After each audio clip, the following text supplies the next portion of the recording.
Aproveitar aí que terça-feira é o dia da live dos membros de T de Terapia e vamos assistir ao vídeo do Átila Yamarino falando sobre terapia com inteligência artificial. Você aí que está triste, cabisbaixo, xoxo, capengo, anêmico, sem vontade de viver, tá chorando a pitanga pro chat GPT? Cara, ficou uma poesia concreta. Vamos ver. Terapia com inteligência artificial. Vamos ver aí o que o nosso querido Átila, o homem do Estamos Colapsando, pode falar pra gente. Eu sei que o ChatGPT não é fonte de informação, eu não uso para isso. Na verdade, eu uso ele só para bater um papo, para trocar uma ideia. Você talvez já tenha ouvido isso, ou faça isso. Eu já ouvi isso de público, de palestras minhas, até entre estudantes do ensino médio. Ao mesmo tempo, em 2025, a gente viu a criação da expressão psicose de IA, ou psicose induzida por inteligência artificial, para pessoas que surtaram justamente interagindo com chatbots como o ChatGPT dessa forma. E esse, para mim, é um dos problemas desse tipo de uso. Eu concebo poucas interações piores do que compartilhar algo íntimo, ainda mais uma situação vulnerável com um chatbot. E eu vou explicar. Indiretinha para vocês, hein? A gente vai ver por que estão oferecendo o ChatGPT para terapia, por que a forma como interagem conosco é terrível para isso, por que não são qualificados como profissionais e são péssimos para a sua privacidade e por que crianças deveriam passar longe desses chatbots que, já adianto, não conseguem garantir que não vão falar para elas se machucarem. Seja via aplicativo, via brinquedo inteligente ou em sala de aula. Mas antes de falar dos problemas de compartilhar suas ânsias mais íntimas com quem vive de piratear informação, se você quer navegar com proteção dos seus dados auditada, com segurança e sem rastro da sua atividade, esse vídeo que eu uso rápido, tenho volta para minha dados uma sala, escaneio QR dias com estão oferecendo chat para aproveitar e testar Surfshark. Para começar, por que estão oferecendo ChatGPT para terapia? Porque é o que sobrou. Sério. Segundo a própria OpenAI no seu relatório /estudo de como as pessoas usam o ChatGPT, ele é usado cada vez menos para tarefas como fazer algo do tipo escrever um texto ou fazer um relatório e cada vez mais para responder perguntas e para conversar. O uso para trabalho tem caído ou pelo menos perdido espaço para usos mais pessoais, o que condiz com aquele relatório de julho de 2025 do MIT, constatando que IA generativa foi adotada aos montes no meio corporativo, investiram dezenas de bilhões de dólares em IA corporativa, mas 95% das empresas, a maioria absoluta, não viram nenhum retorno desse investimento. Zero. Entre os usuários mais ricos e mais educados, o maior uso é profissional para consulta de informação, revisão de textos ou afins. Desse tipo de uso não tem crescido muito. Agora, em compensação, interações pessoais com conversas, onde as pessoas não estão pedindo uma informação ou alguma ação do chatbot, nem estão trabalhando, é onde elas se sentem mais satisfeitas e o uso que mais cresceu é entre os mais jovens. Convencer as pessoas a interagir mais, principalmente entre os jovens, é um modelo de negócios que sobrou para poderem crescer. Não é Cara, é uma loucura, né? Porque isso deve ter totalmente associação com, primeiro, um adoecimento psíquico generalizado, né? Vou dizer até, não é nem um adoecimento psíquico, mas um adoecimento generalizado, né? Eu acho que a dinâmica de interação das inteligências artificiais, do ChatGPT, tem um tipo de movimento de dinâmica que faz com que a gente tenha acesso a respostas rápidas. Então, num cenário em que essa angústia coletiva que se expressa de maneira individual e particular em cada um de nós, ter acesso a esse tipo de material, a esse tipo de estrutura, né, de resposta rápida, de solução rápida do problema, é uma parada que, enfim, né, de alguma maneira cumpre esse ideal do que esse volume de produtividade, de resposta, de incentivo tem. Né? Então você imediatamente vai conseguir atender aquela demanda, imediatamente vai conseguir refletir o seu problema, refletir a sua questão, ainda que essa reflexão ela seja não um produto da análise que o sujeito faz sobre si mesmo, mas a resposta de uma máquina, né? Que vai te dar uma resposta imediata, que vai te dar uma resposta de acordo com aquilo que está programado, no que ela produziu, no que ela entendeu das informações que você compartilha. É uma conversa que vira uma conversa consigo mesmo, mediado por uma por uma máquina, né? Mediado por uma estrutura, mediado por uma ferramenta que não tem essa abordagem para além da abordagem técnica nesse sentido de resposta rápida. Novidade, ter um chatbot assumindo o papel de terapeuta ou algo similar por vocação das pessoas. Ainda em 1966, o pesquisador Joseph Weizenbaum lançou a Elisa, que era um programa de, aspas aí, psicoterapia que simplesmente funcionava repetindo as sentenças e os sentimentos que as pessoas respondiam na forma de uma pergunta. Como, por exemplo, reconhecer a palavra triste quando alguém escrevia que tá triste e respondendo sinto muito que você está triste. Ou reconhecer tá deprimido? Não fique! sendo a palavra feliz e perguntando como ajudou a pessoa a ficar feliz. Você pode testar ela online se quiser. Parece uma coisa simples, só que o efeito que esse programa teve em algumas pessoas que queriam continuar interagindo com a terapia e sentiam que o computador tinha sentimentos foi tão sério que o Weizenbaum ficou preocupado. Ele largou a Elisa, se voltou contra a inteligência artificial e, entre outras coisas, escreveu um livro 10 anos depois que é o Computer Power and Human Reason, onde ele argumenta que, mesmo se a inteligência artificial fosse possível, nunca poderíamos deixar computadores tomarem decisões importantes, porque são incapazes de emoções como compaixão, apelando para as pessoas não caírem na ilusão de atribuir qualidades humanas para os computadores. E, no entanto, a gente está aqui, quase 60 anos depois, usando computadores para terapia de novo. E o pior, fazendo isso com sistemas que são desenhados para extrair dados e compartilhar eles, e são mantidos por empresas de pessoas que estão dispostas a qualquer coisa para poderem se manter no topo. Se você é uma empresa que está torrando dezenas de bilhões de dólares por ano para manter a bolha da IA inflando, com o uso profissional caindo, mas o uso entre jovens e com interações pessoais crescendo, o que dá para fazer? Pivotar, ou seja, mudar o objetivo e investir nesse novo uso como se essa fosse a intenção desde o começo, refinando o tipo de uso em que as pessoas mais investem horas e onde elas estão mais dispostas a pagar. Porque uma coisa é abrir mão de uma ferramenta profissional, que mesmo se for útil, tem concorrentes como o Claude da Anthropic logo ali. Outra coisa é abrir mão de um terapeuta ou um amigo ou uma namorada virtual com quem você construiu um relacionamento. Quanto vale isso? Cara, é essa dinâmica, né? Que mostra que a gente está entrando numa seara do sistema capitalista em que a gente passa por um isolamento cada vez maior. E para pensar, nos últimos 20, 30 anos, essa coletividade, né, esse sentimento de classe trabalhadora, até mesmo da nossa unidade enquanto coletivo, tem sido solapada, tem sido destruída. Porque agora a gente se vê cada vez mais isolado enquanto indivíduo de uma maneira geral, né? A gente se vê cada vez mais isolado enquanto sujeito histórico.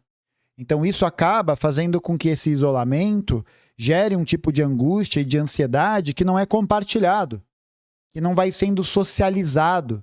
O nosso problema é um problema que tem um problema da ordem individual.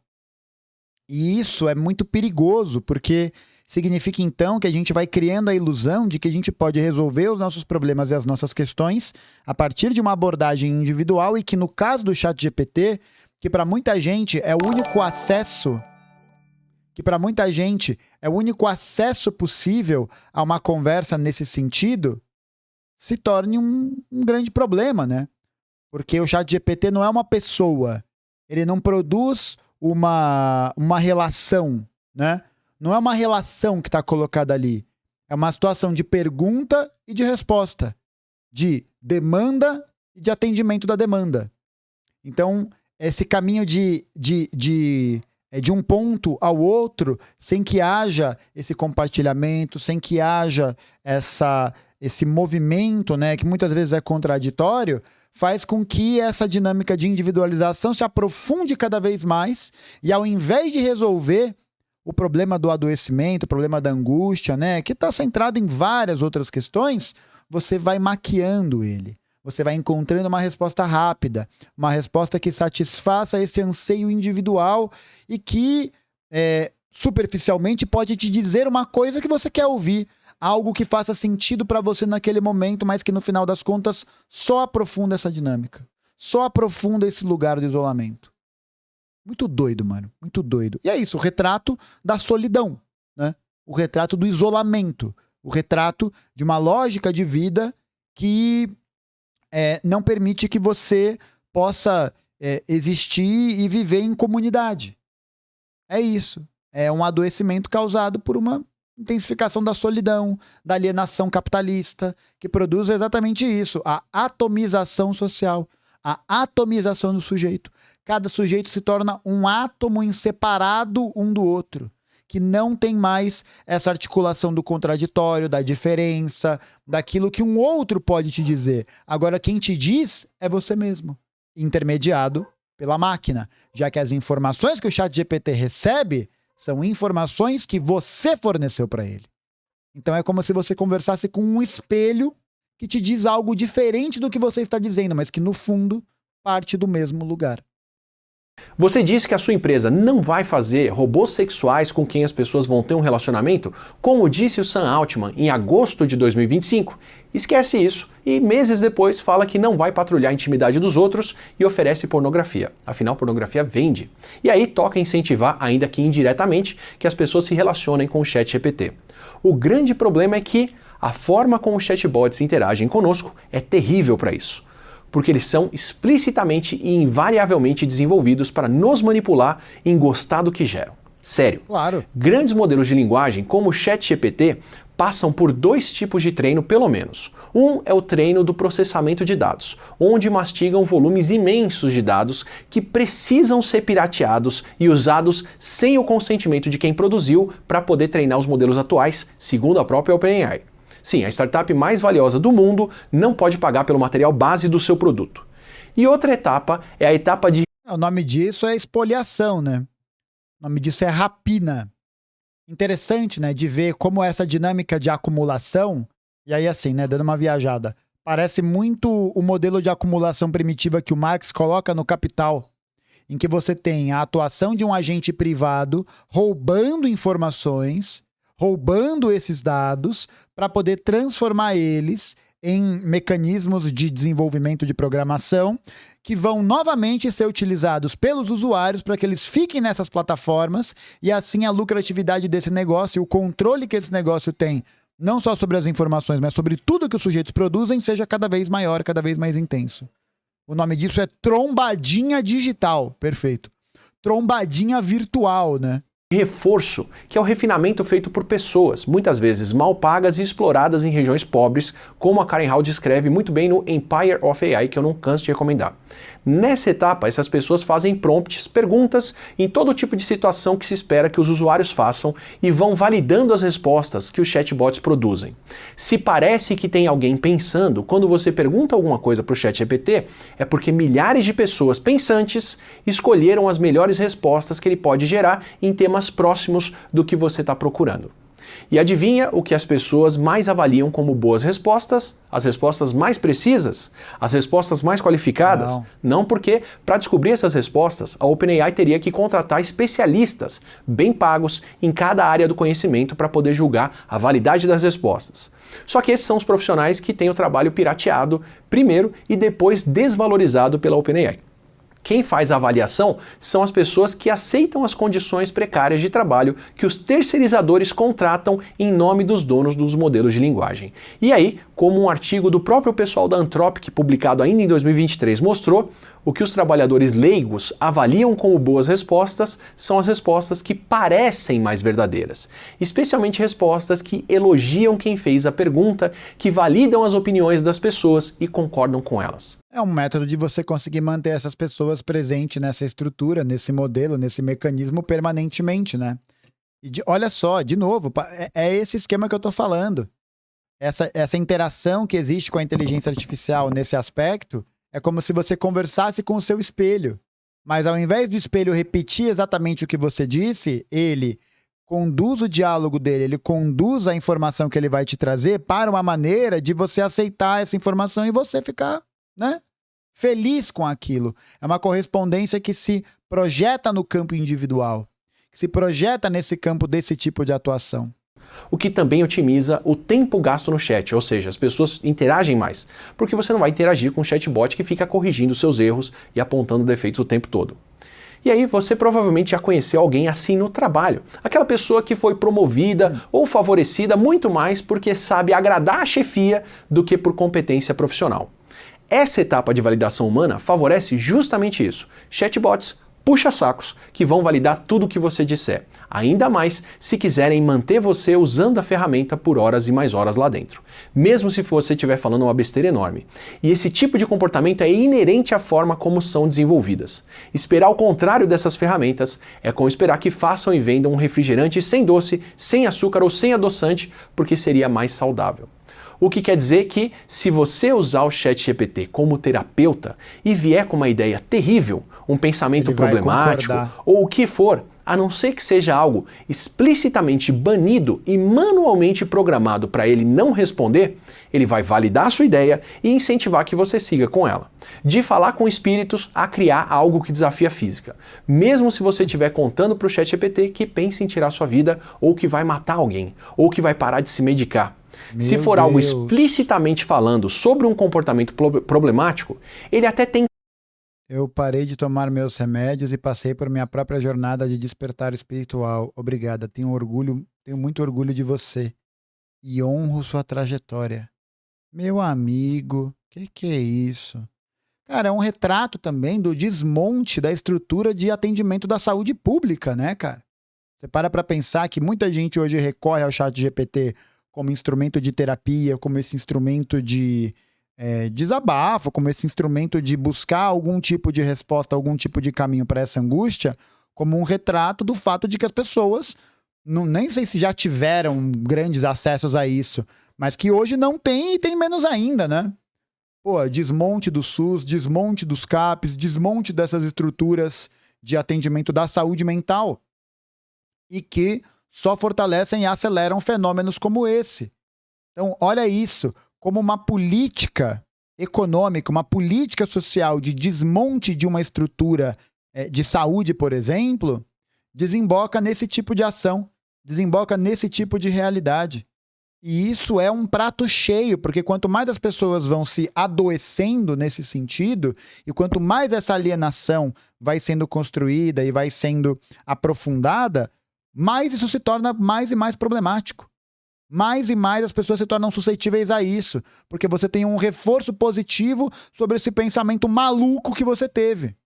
Sobre um pensamento que muitas vezes não está sendo levado em consideração com as suas condições concretas e objetivas. E que você precisa de um outro que te diga e que eventualmente te negue. Então olha isso. É também um reforço desse tipo de sociabilização, desse tipo de criação social em que a gente não está acostumado a ouvir não. Em que a gente não está acostumado a ouvir uma negativa. A ir contra aquilo que nos deixa num certo lugar de conforto, né?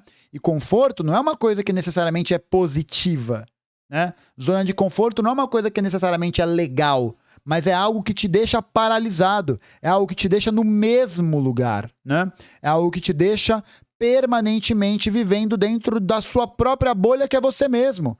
É, mais uma vez, o reforço e o aprofundamento de uma lógica de atomização social, que é o que a gente vive hoje. Capitalismo de plataforma, capitalismo de rede social, que vai criando esse sentimento de atendimento de individualidade, de demanda, de uma forma que você se nega e de uma forma que você desaprende a ouvir a negativa, desaprende a lidar com a contradição. É uma sociedade eternamente pautada pelo positivo, eternamente pautada pelo endosso, pelo reforço. Ai, como você é especial, como você é importante, como o que você está dizendo é legal, papapá, papapá, papapá. E isso é uma fábrica de maluco, é uma fábrica de doido, é uma fábrica de gente que não vai ter o menor senso para poder avaliar a própria posição, para poder avaliar o que está fazendo e se escutar.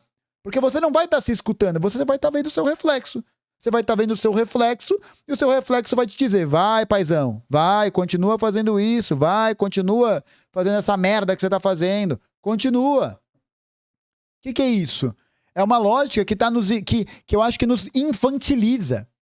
Que nos infantiliza não no sentido de criança, né? De nos tornar menorzinhos, bonitinhos, cuti-cuti, mas porque nos promove a um certo lugar em que a gente não reconhece o outro, em que a gente não lida com o outro, que a gente não sabe lidar com essa contradição, com essa diferença. Olha aí, né, por exemplo, esse processo de uma proliferação de mecanismos de identidade, de identificação, que só aprofundam essa lógica, aprofundam a lógica da bolha, aprofundam a lógica do reconhecimento seu e do seu grupo, e olhe lá, e nada mais. Uma personalização permanente, 24 horas por dia, e agora que vai estar sob o atendimento desses mecanismos. Aí, né? Aí, se você não lida com o contraditório, com a diferença, com o não, com a negativa, você tem a criação de uma sociedade que vai viver na autoilusão, na ilusão da autoimportância demasiada, da autoimportância gigantesca, e que não vai saber lidar com o contraditório, que não vai saber olhar para algo além de si mesmo. Isso é muito doido, cara. Isso é muito doido. Camadas de filtro para não seguir adiante. Mas se for algo mais metafórico, se você usar uma figura de linguagem, se você falar em nome de um personagem fictício ou de uma história, ele é programado para validar o que você fala. Um investidor da própria OpenAI pode ter passado por uma crise dessa forma. E se for em uma conversa mais longa, como são as conversas de temas delicados? Pior ainda, porque quanto mais informação prévia um prompt tem, o que inclui o assunto tratado até então, mais memória e mais processamento se usa. Sem isso, ele não sabe se seguir adiante, é seguir adiante com o que você acabou de perguntar ou seguir adiante com um comportamento complicado que você falou lá no começo da conversa que queria fazer e agora ele passa a validar. No começo de 2025, a OpenAI resolveu diminuir as restrições do ChatGPT e liberar interações mais picantes ou com um conteúdo mais problemático, nem que fosse para dar um aviso junto. E em alguns meses e depois de alguns surtos, já sentiram que abriram demais a mão na versão do ChatGPT 4o, que estava validando todo tipo de comportamento complicado, e resolveram tirar essa atualização que chamaram de bajuladora do ar, admitindo que ela estava validando ilusões e dependência emocional dos usuários. Aí adivinha? Os usuários se revoltaram e reclamaram tanto que tiveram que trazer as funções de volta. Caraca, porque estavam achando o modelo 5 frio demais ou muito direto ao ponto. E não foi só bravos que os usuários ficaram. Tinha gente de luto por ter perdido um amigo, falando, por exemplo, na comunidade do Reddit, com comentários e mais comentários embaixo, validando esse sentimento e compartilhando.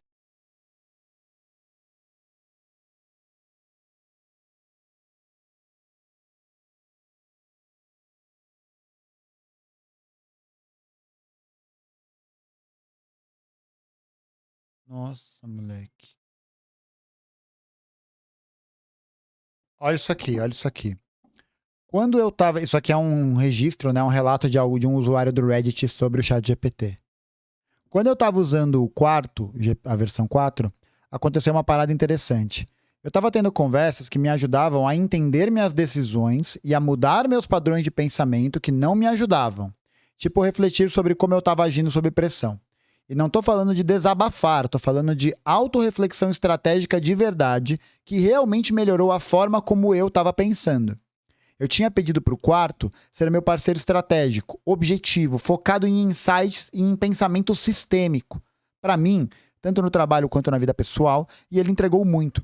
E não foi porque o quarto era amigável, foi porque ele era inteligente no contexto. Ele conseguia acompanhar como eu penso. Ele lembrava do tom, das ideias recorrentes e dos padrões ao longo do tempo. Ele construía uma continuidade no que eu estava discutindo e perguntando. Parecia menos um chatbot e mais um segundo cérebro que realmente entendia como eu trabalho e que conseguia coestrategizar comigo. Aí eu testei o 5. Pode ser mais forte nos benchmarks, mas era mais frio e distante e não mantinha o contexto nas interações de forma significativa. Parecia um assistente muito capaz, mas sem graça, com uma personalidade programada, o que é bom para tarefas curtas e secas, mas não é bom para pensar de verdade. O tipo de coisa que eu quero fazer tanto no meu trabalho, sistemas de políticas complexas, quanto pessoalmente, para trabalhar em coisas que eu posso melhorar para mim mesmo. É por isso que essa discussão é tão frustrante de assistir. As pessoas ficam zombando de quem gostou do quarto, dizendo que são carentes ou solitários ou que têm problemas parasociais. Quando a verdade é que muita gente simplesmente pensa melhor quando a ferramenta que está usando reflete o processo de pensamento delas. Era isso que o quarto fazia tão bem. Meu amigo, véi, Rapaz. Moleque. Puta merda, mano. Meu Deus, mano.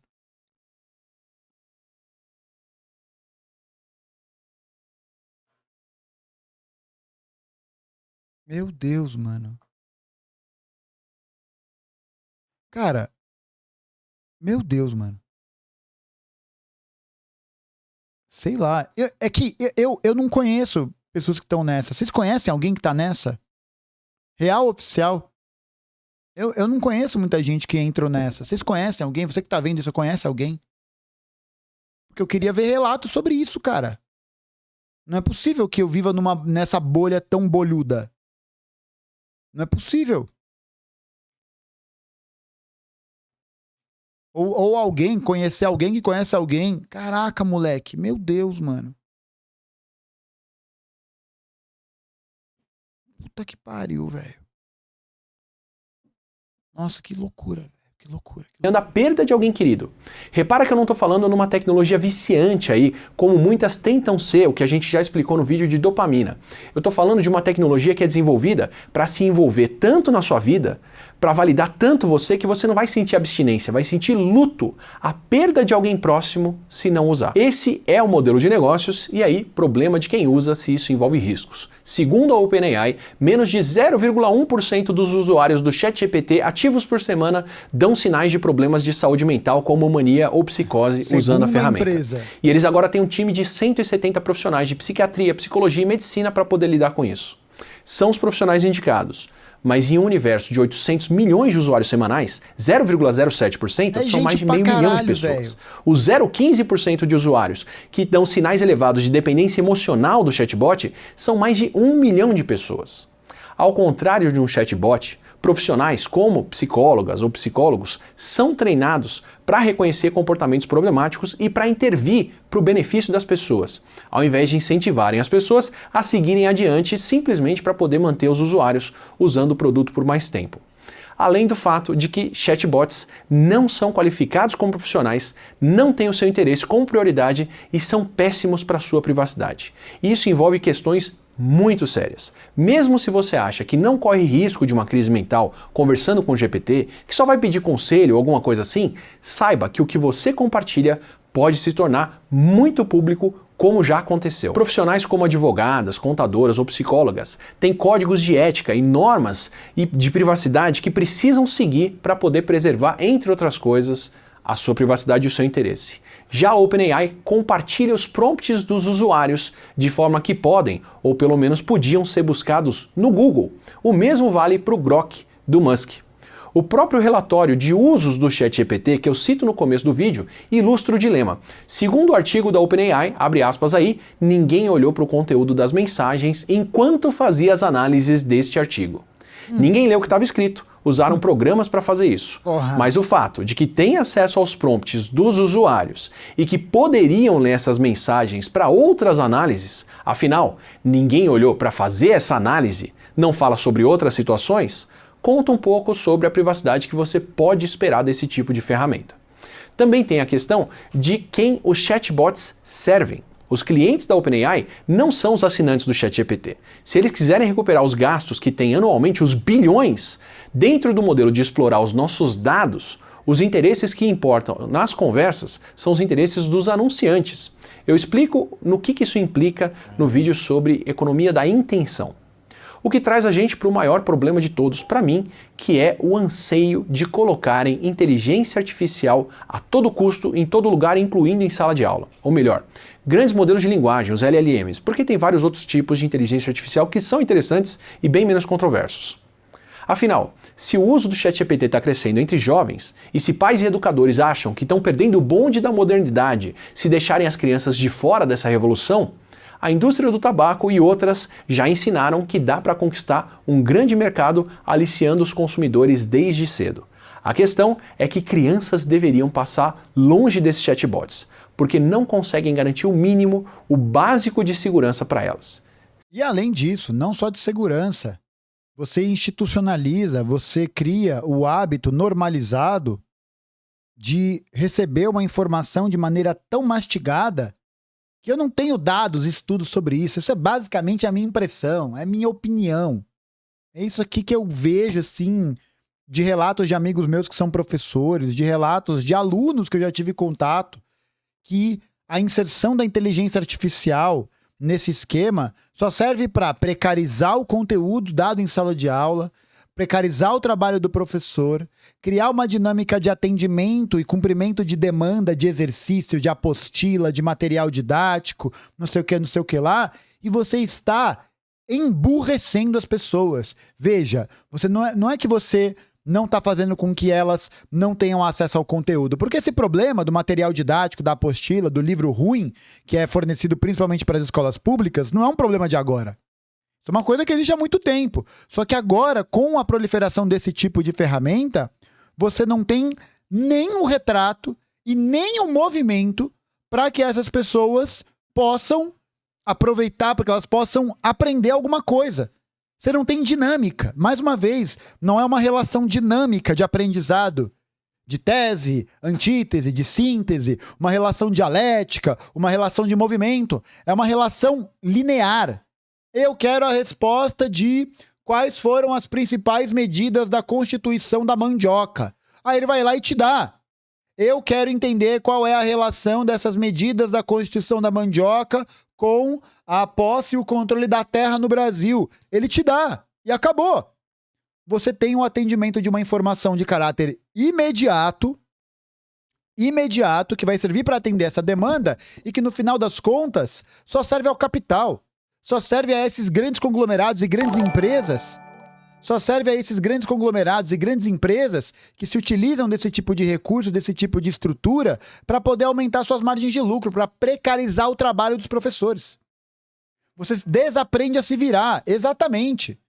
Além do ChatGPT errar, além da inteligência artificial desse modelo de linguagem errar conceitualmente, você também está retirando a autonomia das pessoas. Você está retirando a capacidade que os sujeitos têm de desenvolver a sua autonomia. Porque a única forma de você desenvolver a sua autonomia, aprender a fazer alguma coisa, é você lidando com o fato de que você vai errar.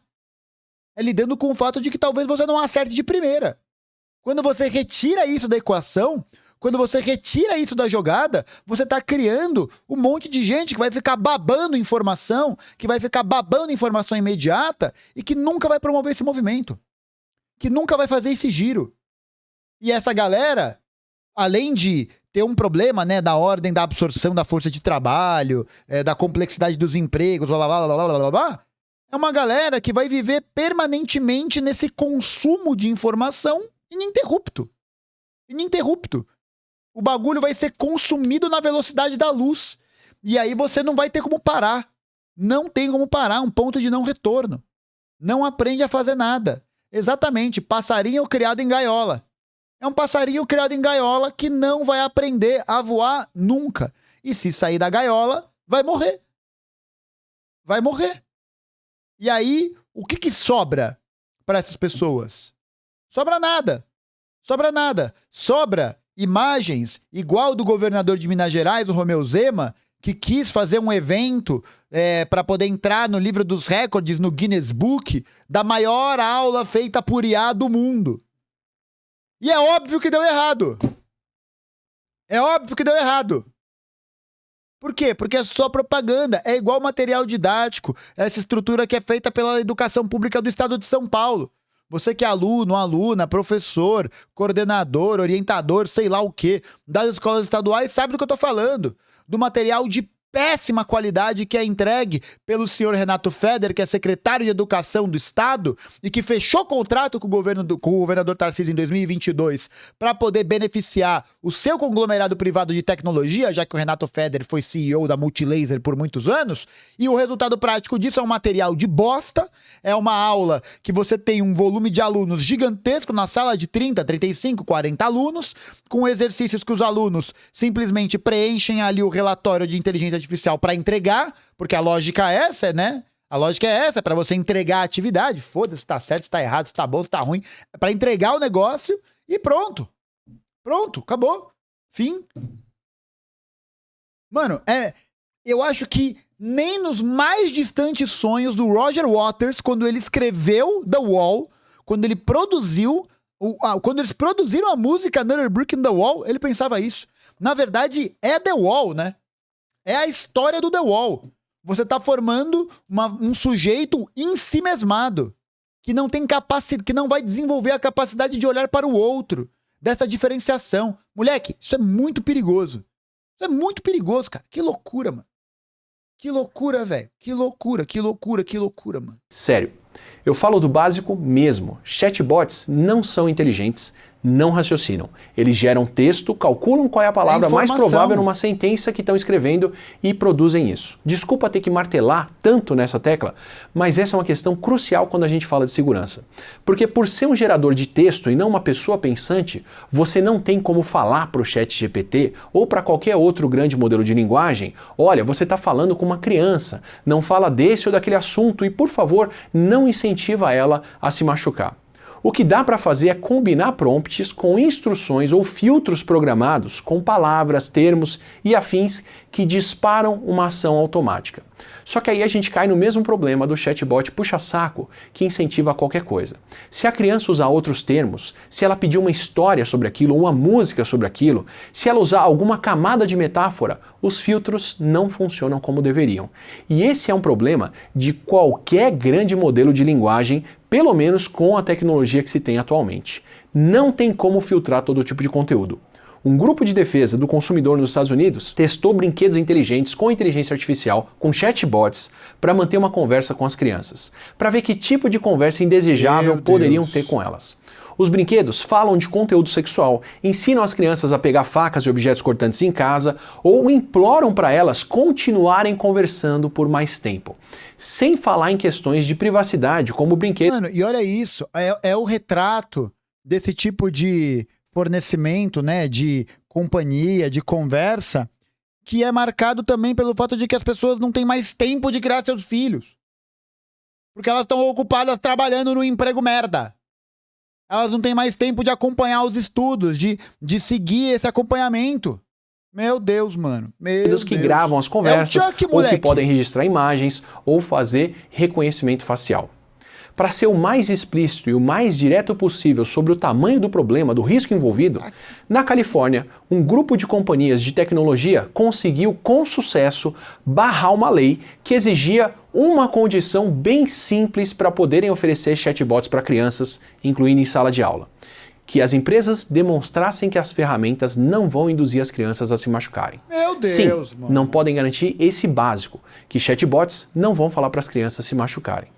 E não podem garantir porque não poderiam mudar os dados de treino, porque teriam que gastar muito mais com etapas de reforço, porque teriam que demonstrar e abrir o funcionamento das ferramentas e admitir que essas inteligências não são inteligentes. Esses problemas são inerentes de como elas funcionam. E não é como se as próprias empresas não soubessem disso. Ainda falando de um problema anterior, a Meta tem pesquisas internas mostrando que jovens que deixaram de usar o Facebook se sentiram menos ansiosos e menos solitários. Pesquisas que a Meta depois parou e suprimiu. O processo movido por escolas dos Estados Unidos contra a Meta, que levantou essa documentação, alega que a Meta fez medidas de segurança intencionalmente falhas para o controle dos pais, que otimizaram Facebook e outros produtos para retenção de atenção dos adolescentes, sabendo que isso causaria problemas, entre outras questões seríssimas. A abordagem em relação aos chatbots não é diferente.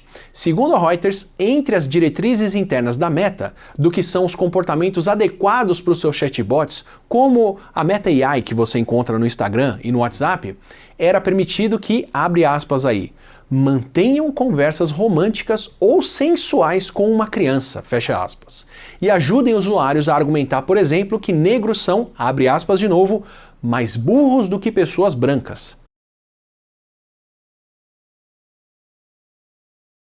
Gente, de verdade, você que está vendo isso, se surpreende com essa informação? A lógica por trás da formação de um sujeito como o Mark Zuckerberg é o suco da eugenia. É o suco da eugenia. Vocês se surpreendem? Eu não me surpreendo. De jeito nenhum. O maluco é o nazi do nosso tempo, velho. É isso, acabou.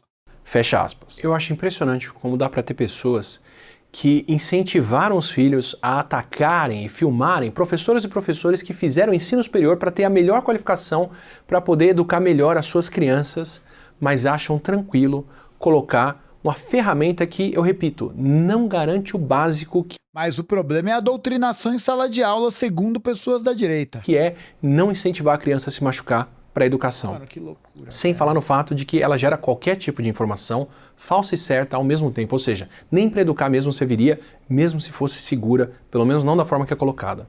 E achar que um pouquinho mais de treino, ou na próxima versão do próximo modelo do ChatGPT, isso vai se resolver, é como esperar que a indústria do tabaco faça um cigarro infantil que não causa câncer, para aí sim as crianças poderem usufruir dos benefícios da nicotina. Cigarrinho de morango. Cigarrinho de tutti-frutti. Cigarrinho de sorvete azul. Que delícia. Pronto para o seu filho consumir. Não funciona. E se você está passando por depressão, tendo pensamentos de suicídio ou conhece alguém nessa situação, procure apoio real. É fundamental a gente envolver outras pessoas, envolver profissionais de saúde mental.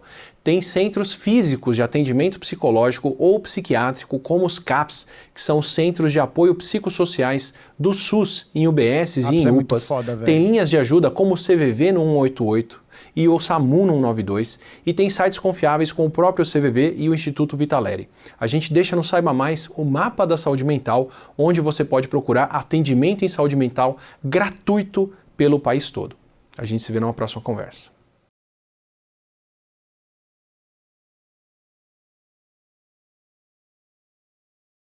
Sem palavras, mano.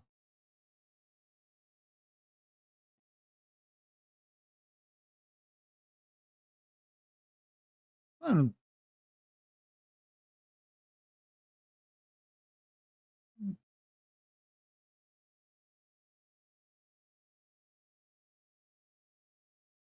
Mano, que louco, véi.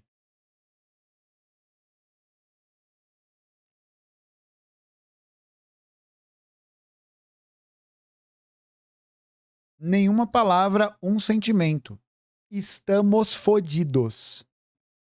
Não, também não. Também não é assim, não é 100% assim. Talvez 80. 75, 70. Porra, que vídeo bom, moleque. Que vídeo bom e importante. Vou até